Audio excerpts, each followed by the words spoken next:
I'm a survivor of missing and murdered Indigenous women and girls. I was almost taken off the streets a few times, more than once, in Winnipeg, simply for being Native, simply for being vulnerable and not being aware of my surroundings. A survivor of abuse and racism is stepping forward to help other Indigenous women.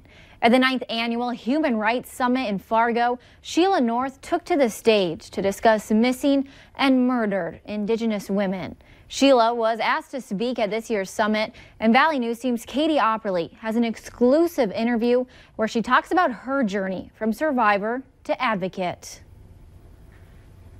I only survived out of, the grace of God. It wasn't anything special for me. It was just something that that finally somehow I managed to to leave the situation. Sheila North describes herself as a survivor. She's been through a lot, including an abusive relationship. I was subjected to racism and bigotry and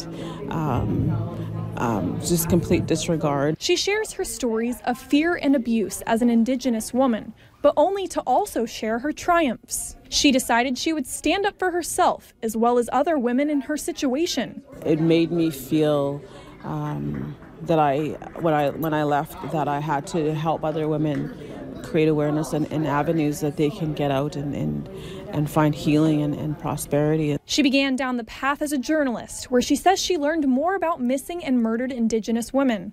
She says the case of a 16-year-old Indigenous girl murdered on the outskirts of Winnipeg was the turning point. I felt an obligation, happily but also sadly, to accept the challenge to speak out and work hard to be an ally. She began advocating for these women and spreading the message of their struggles in hope of change within the community, but also within policy. It seemed like there's been an attack on Indigenous women and girls for many generations, and it has to stop at some point. And there have been moments of triumph, like the Savannah Act recently receiving approval from the U.S. Senate's Committee on Indian Affairs. This is a federal bill aimed at addressing the issue of missing and murdered Indigenous women. She says she feels the momentum for creating a safer world for women to live in.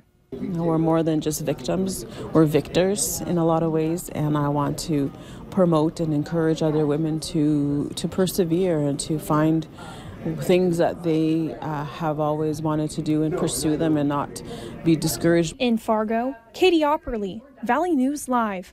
Sheila North says she will continue to fight for these women, and she's excited to see movement within our government to make a change.